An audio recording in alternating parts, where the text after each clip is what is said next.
Supposedly, many people ask me, why do we get all these signals? Some of these signals are like 1111, when we look at a particular clock, or when we're seeing suddenly 1111 when we're turning pages, or when we are on the internet, or anything like that, which we know is statistically improbable, that we see all of the time, 1, 2, 3, 4, different numbers. We know that numbers, numerology, have something to do with our existence. We also understand that our higher self keeps giving us clues intuitively as to what is a good path for us and what is a negative path for us. For example, if we are in a conversation with someone and we intuitively feel that something is off, we should actually listen to our intuition instead of listening to our mind. If it's like a date and you're a guy and she's beautiful, you listen to your mind or to something else.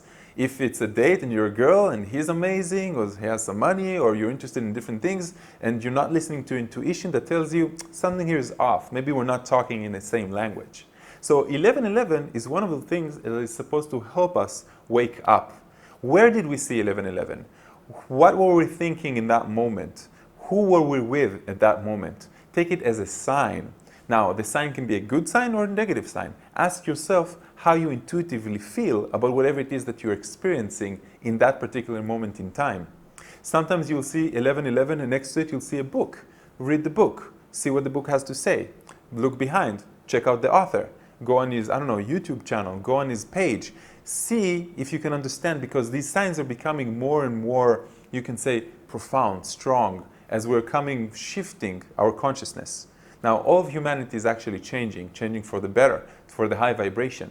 And the more you become aware that you're not really alone, the more you become aware that there is guidance here with you. If you want to call them spirits, angels, unity, God, aliens, entities, it doesn't really matter how you choose to phrase it. It's there. And 1111 is a part of that awakening. 1111 dates, 1111 signals, so many different things are happening around that. So one of those things is your awakening into these signs. Pay close attention to what happens just before they happen and just after they happen. If you need to tell somebody 1111, send them. See some of the messages that you get on your WhatsApp or text messages. Some of them are going to be at 1111, and ask yourself, why does this keep happening over and over and over again? Why did this happen right now? What can I learn from this? What is it trying to tell me? And I'm telling you, intuitively, you'll get an answer. The difference between the intuition and the ego, the mind, is that when you ask a question, you intuitively get an answer even before you finished asking the question in your mind.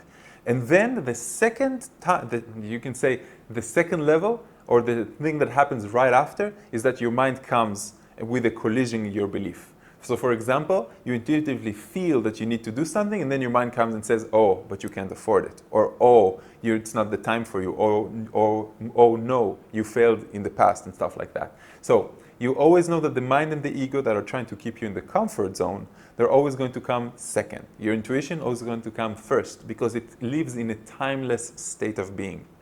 And that opens up a lot of different hints and clues to how we can actually communicate with our higher self. Some of these things happen in dreams, others in deep meditations, when you have an expectation, you want something, and then let go of the expectation to receive it. This is, for example, how I get a lot of my exercises and a lot of the meditations that I teach. I just close my eyes and I go deep. I put an intention to discover something new that I know will be aligned with what my students need to learn, and I let go of the expectation to receive it.